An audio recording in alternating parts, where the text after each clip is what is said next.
Hello, this is Angelia, and you're listening to or watching the podcast, Why You Do What You Do. A podcast that talks about human development and psychology to maybe help you figure out a little bit more about why you do what you do. And last time, we were talking about physical changes during midlife. So, we're going to take back up on that. The more people do, the more they can do. The old saying, use it or lose it, that's the truth there. People who become active early in life reap the benefits of more stamina and more resilience after age 60. So, active young folks, when you hit 60, you're still going to have more stamina than the folks who are couch potatoes. People who led sedentary lives lose muscle tone and energy and become even less inclined to exert themselves physically. So if you start out as a couch potato, you're going to become more of a one as you age. It's like the old saying, a body in motion stays in motion, a body in rest stays in rest. That's the facts. Still, as Gandhi realized, it is never too late to adopt a healthier lifestyle, and it's not. Me and my husband had to adopt a healthier lifestyle because of our health issues. It's never too late. If you need to change things, cut some of that fat out, sugar out, do it. You're only going to reap rewards from it, by living a healthier, longer life. Middle-aged people who had unhealthful habits in their youth can improve their physical well-being by changing their behavior. And me and my husband, when we were teenagers, we were living on potato chips and Cokes. So we didn't have the healthiest habits of all. So it might be why we started having, problems physically in our middle age. The mind and the body have ways of compensating for changes that do occur. That's not a fucking name of Jesus. Wow. These gnats, though. Guys left the door open yesterday.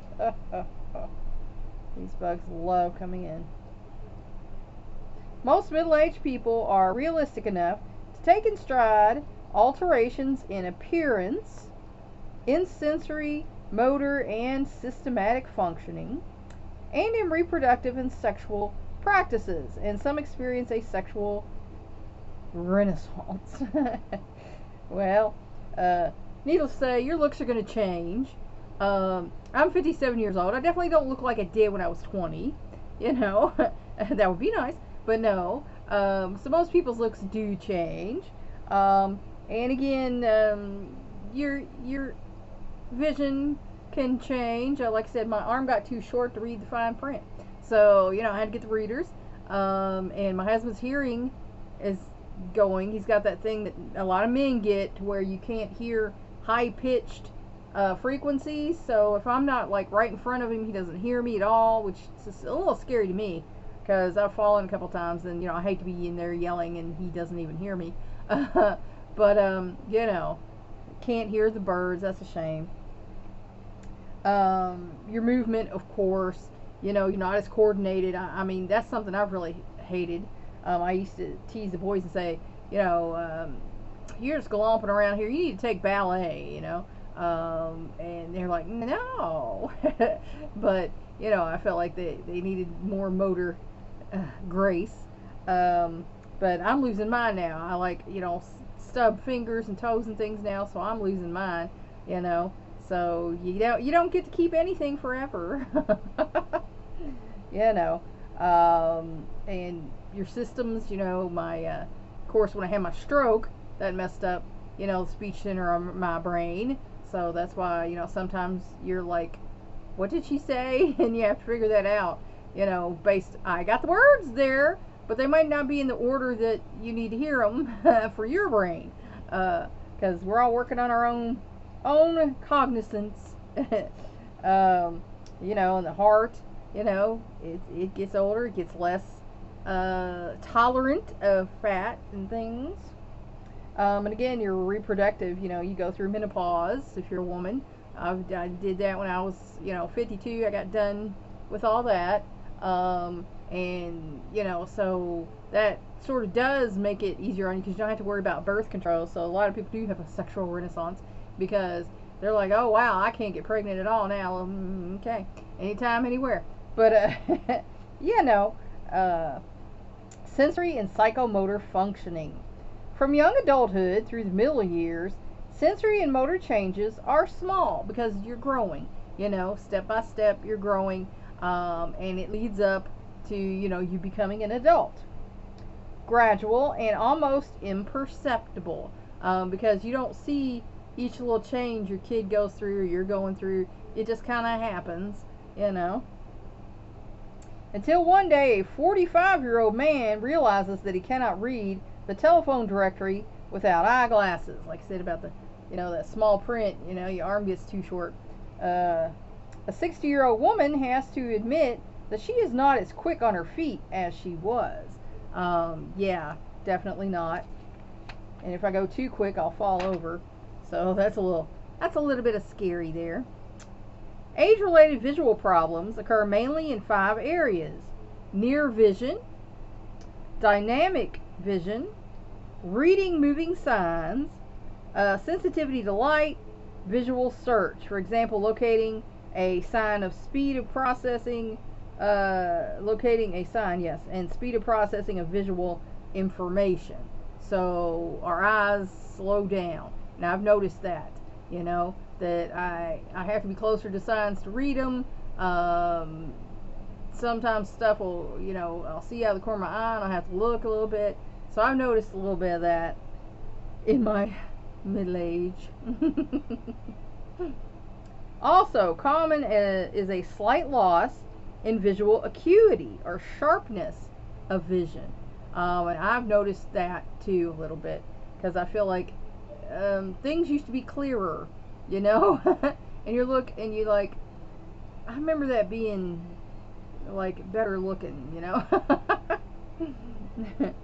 Because of changes in the pupil of the eye, middle-aged people may need about 1/3 more brightness to compensate for the loss of light reaching the retina. So if you find yourself needing those lights, go ahead and turn it on, you know. And they tell you about not having the bright lights in front of you and all that stuff, but you know, you can have it over your shoulder, you can have it facing down, you know. But sometimes that just happens in middle age. Because the lens of the eye becomes progressively less flexible, its ability to shift focus diminishes. So, you know, my doctor told me one thing is like before because I said I was having like problems, blurry problems, and when I put glasses on and off, and he said, close your eyes, take the glasses off, and then open your eyes back up.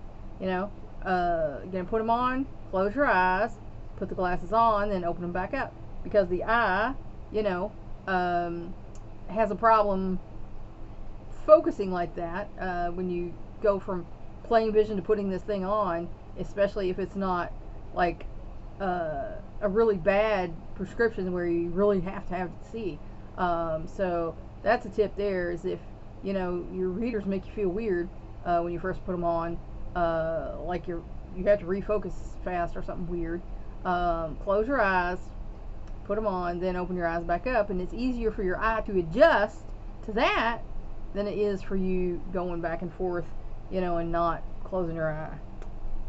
Because I used to have a lot of headaches, neuralgia, migraines, so, you know, any little tip that'll help, I'll do it.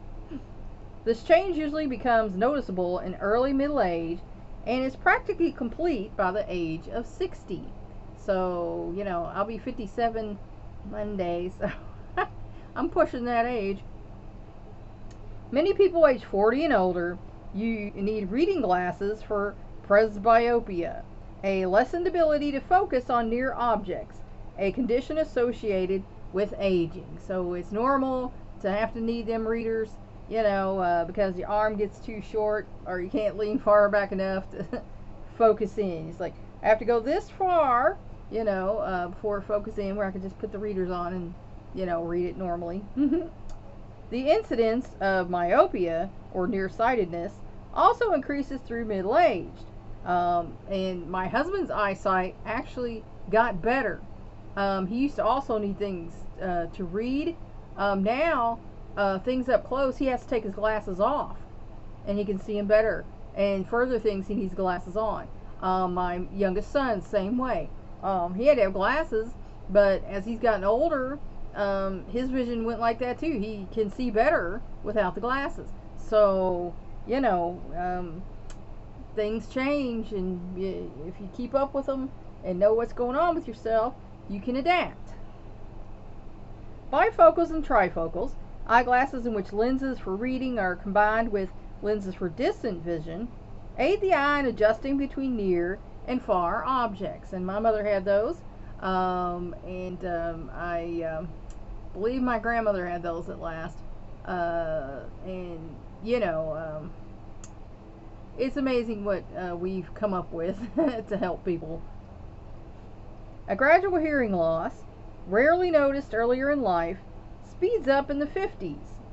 Men, especially, this condition, Presbycusis, normally is limited to higher pitched sounds than those used in speech.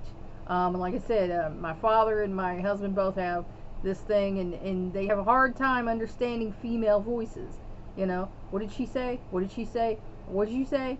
You know, I'm still hearing this. You know, and it's like, get hearing aids, guys. By the end of middle age, 1 in 4 people has significant hearing loss. You know, and maybe I don't know it, but I still feel like I hear everything nice and clear. But I never could stand anything very loud. You know, I know guys who've listened to their music loud and probably blowing their ear. I like soft. You know, I got music playing there. It's soft. I don't like loud, you know, things. So, you know, that was not a problem with me. So, you know, hopefully that means my hearing will stay a little longer. Hearing loss proceeds twice as quickly in men as in women. So take note of that, fellas. Today, a preventable increase in hearing loss is occurring among 45 to 64-year-olds due to continuous or sudden exposure to noise at work, at loud concerts, through earphones, and elsewhere. So like I said, the loud noise contributes to this. So if you're jamming out pretty loud in your car or your house or whatever, that didn't do you any good. You know. And if you're working at a loud place without some headphones, ear protectors, that's also going to cause you some problems. Hearing losses due to environmental noise can be avoided by wearing hearing protectors, such as earplugs or special ear muffs. Again, your hearing's worth you having something on your ears and think you look silly, but you know, when you get to 60 years old and you can still hear, you're not going to look as silly as those guys who can't hear and be like, what? Sensitivity to taste and smell generally begin to decline in midlife. So, you know, my father often says, stuff just doesn't taste as good as it used to. Well, yeah, that's right. It doesn't, because your taster's changing. You know, and you can't smell as much, you know. So, you know, like you might have had this perfume that you really like, but then you're like, you know, I don't like the smell of this anymore. I don't think it's good. And, you know, you just change. As the taste buds become less sensitive and the number of olfactory cells diminishes, foods may seem more bland. That's the number one complaint I hear of, you know, people is like, this food don't taste good. It's just bland. It got no taste, you know, of older folks, you know. So if you hear these older folks saying it, that's why. Women tend to retain these senses longer than men. So ladies, we have an edge on men, you know, in that regard.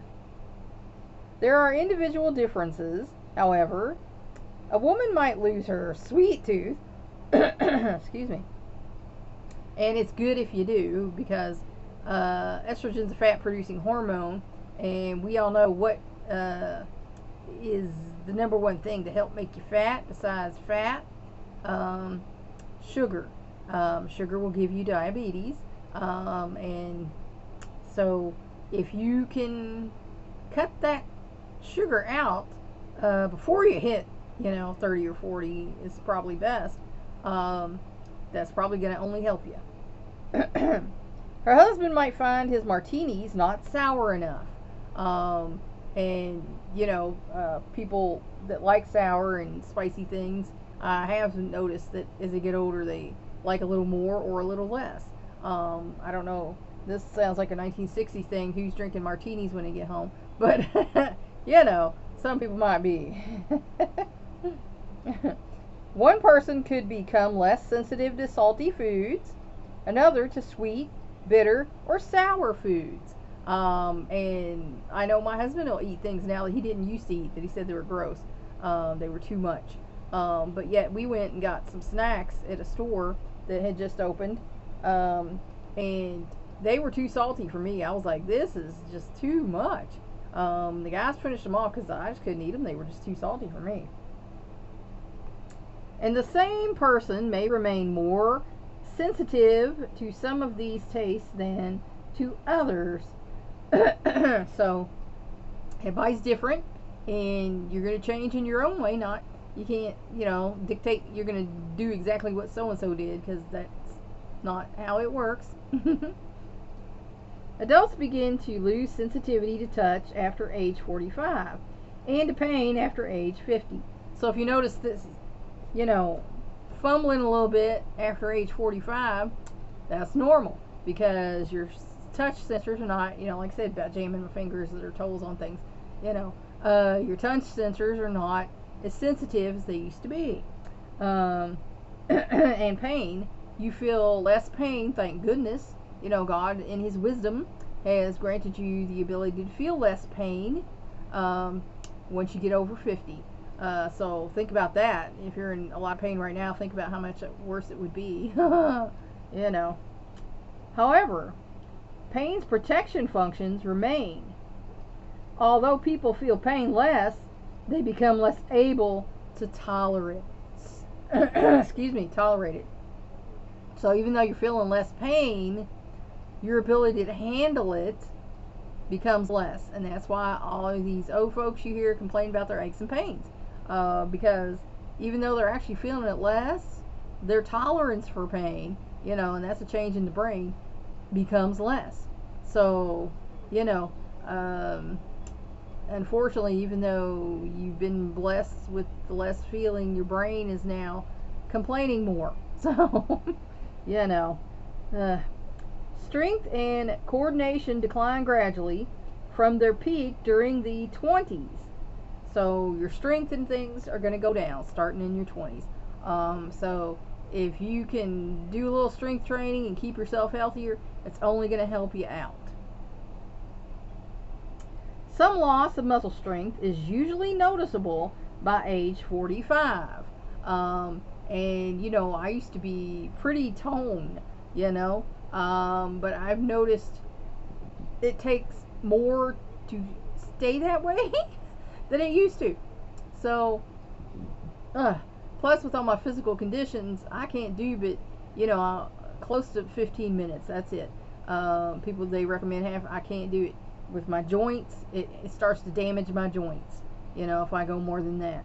So I got my little spot there that I have to stay in. And, it's a shame, but, I just can't be as my son used to call it, buff as I used to be. I used to have a lot more muscle tone than I do now. 10 to 15% of maximum strength may be gone by age 60. So, even if you've been like Jack LaLanne working out from day one and you're still that old, you're still going to lose your maximum capabilities by 10 to 15%. So, just realize that when you start to get that age, you're not going to be able to do as much as you used to do when you were 20 years old. Most people notice a weakening first in the back. Yep. I was working at a daycare in my mid-30s, and there was this child who was a 60-pound 2-year-old. I personally think that's abuse. She You know, on the Willy Wonka movie, the chick looked like a blueberry. That's how this kid looked. So she was coming up the little steps there up to the changing table, because she's still wearing, you know, pull-ups, and she had got messy. So she's walking up the steps to the changing table, but she's so round, she's bottom heavy, and about the third step she falls. Well, being a mom and having these motherly instincts, I go to catch her. I caught her. She was way too heavy for me to be catching. I felt the pain in my back. I felt my back. I heard my back go pop, pop, pop, pop, pop. The lady next to me said, "Oh my God, was that your back?" I said, "Yes, it's out." And I put the girl on the changing table. I said, "I have to go. I'm really hurt." And I went, and I was really hurt. I had 4 slip discs. 3 had gone, you know, to the side, and 1 had gone towards the back. So I was in a lot of pain, and the doctor said we could do surgery, but your insurance, you know, I didn't have insurance at the time. So, you know, she said we can put you in bed for 6 weeks and see if it helps. So that's what we did, is I went to bed for 6 weeks. But, I mean, I was in such horrible pain, it wasn't even funny, you know. So I can tell you, the back goes weak, you know, and if you hurt yourself in the back, everything else hurts, because if you don't realize how much your back's in charge of your movement until you hurt it. So it's not good, you know. And leg muscles, you know, I hurt a leg muscle working at a old folks home. I've run the gambit. Like I said, I took care of people's kids. I took care of people's parents, you know, and grandparents. So I've kind of run the gambit in things I've done. But yeah, you can't walk as far. You can't walk as long. You know, you don't have that nice. You know, I used to have some nice looking thighs. You know, they was nice and muscular. I had this big muscle in my calf. And even though I exercise still, it don't look like that no more. So, you know. And then in the arm and shoulder. And, you know, I have dislocated this shoulder here, falling down the stairs.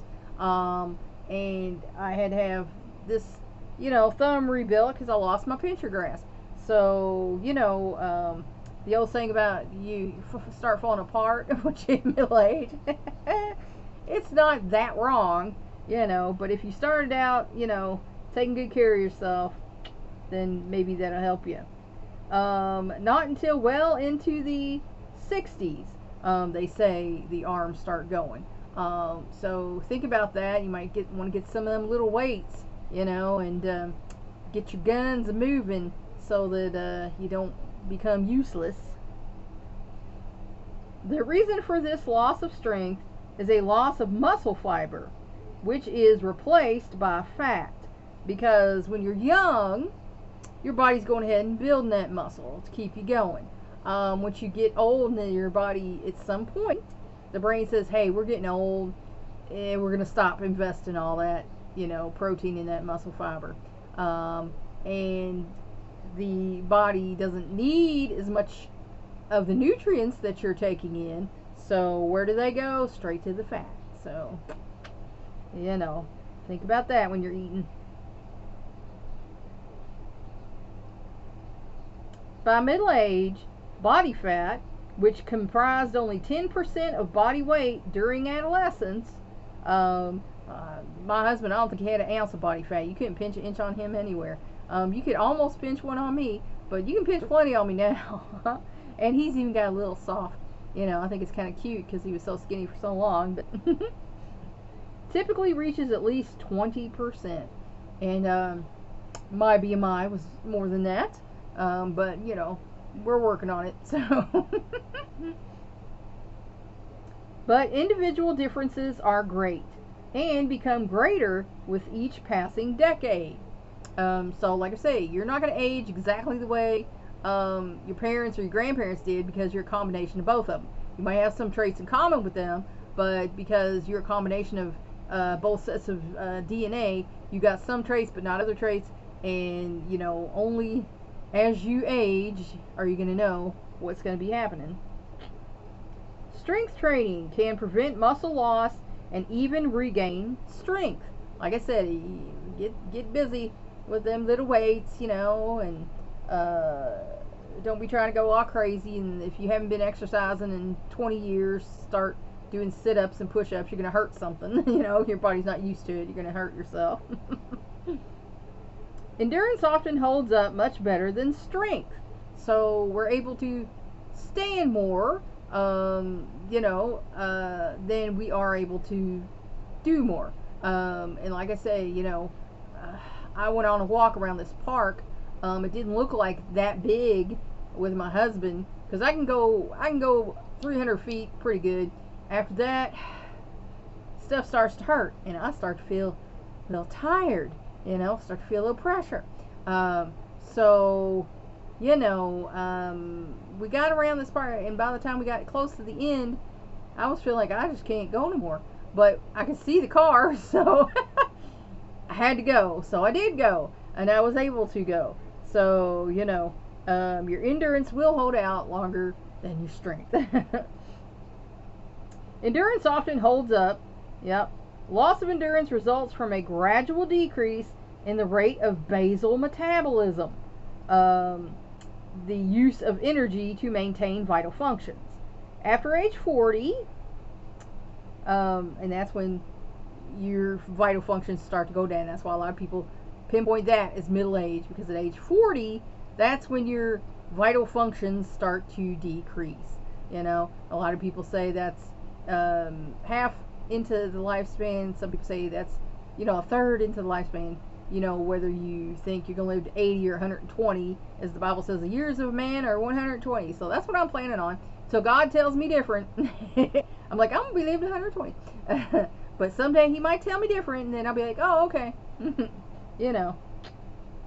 Over-practiced skills are more resistant to effects of age than those that are used less. Thus, athletes show a smaller than average loss in endurance. So if your job is very physical, or like if you're an athlete, or, you know, someone that, and you do a certain thing all the time, you know, it's going to do less. Like if you, you know, my brother's a mailman. If you walk around all the time, those legs are going to go, you know, slower than maybe the rest of you. If you are a typist, you know, that's going to last longer than the rest of you. So things that you overdo on a regular basis are going to last longer than the stuff that you don't do. That's why you need to be doing something, so, you know, you don't fall apart, because you will. Manual dexterity generally becomes less efficient after the mid-30s, though some pianists, such as Vladimir Horowitz, have continued to perform brilliantly in their 80s. So, again, everyone's different, but if you do something on a regular basis, you know, that muscle memory continues and your muscles stay strong, and you're more able to continue to do a thing if you do it on a regular basis. Simple reaction time, which involves a single response to a single stimulus, such as pressing a button when a light flashes, slows by about 20%. Yeah, we've noticed the slowing down. The reaction time is not as quick as it used to be. On average, between ages 20 and 60. When a vocal rather than a manual response is called for, age differences are in simple reaction time are substantially less. So older folks can still say what needs to be said, and give a verbal response that's as quick as the younger folks, maybe even quicker because they probably know more. But the physical response time is down. You know. Tasks that include a choice of responses, such as hitting one button when a light flashes and another button when a tone is heard, and complex motor skills involving many stimuli, responses, and decisions, as in driving a car, decline more. But the decline does not necessarily result in poorer performance. So, you know, like when I was a kid, we had this little game called Simon, you know, and I've noticed in one of the games I play on the PS4, my son bought me this game, so, you know, you got to play that. There's a jumping thing that's like that Simon thing, and I've noticed I can't remember, you know, it used to be, okay, memorize 20, 30 things, no problem. Now we get to about number 7 or 8, and it's like, I don't remember. So, it happens. Typically, middle-aged adults are better drivers than younger ones. And that's because of practice, you know, muscle memory, and experience. You know, they have more experience driving. They know more of what to do in cases and what to look for than younger drivers do. That's why your insurance goes down. And 60-year-olds typically are as efficient as 20-year-old drivers. So when you're 60 years old, you're as good as a 20-year-old driver, you know. But as you get older, my mother-in-law gave up her license a few years ago. She bemoans it because she wanted to go here and there. But last time I rode with her, she was scary going in other people's lanes and, you know, getting lost. And no, you needed to give your license up. No offense. She's, you know, 90 years old, and she just needed to, you know, because sometimes it just ain't working no more, you know. And that's where I'm going to leave you today. I hope this helped you figure out maybe a little bit more about why you do what you do. You know, please like and share this educational program. Thanks for watching. If you want to help me out, subscribe to my YouTube channel. If you want to help me out even more, go to my Patreon page and become a patron. That's all for now. Until next time.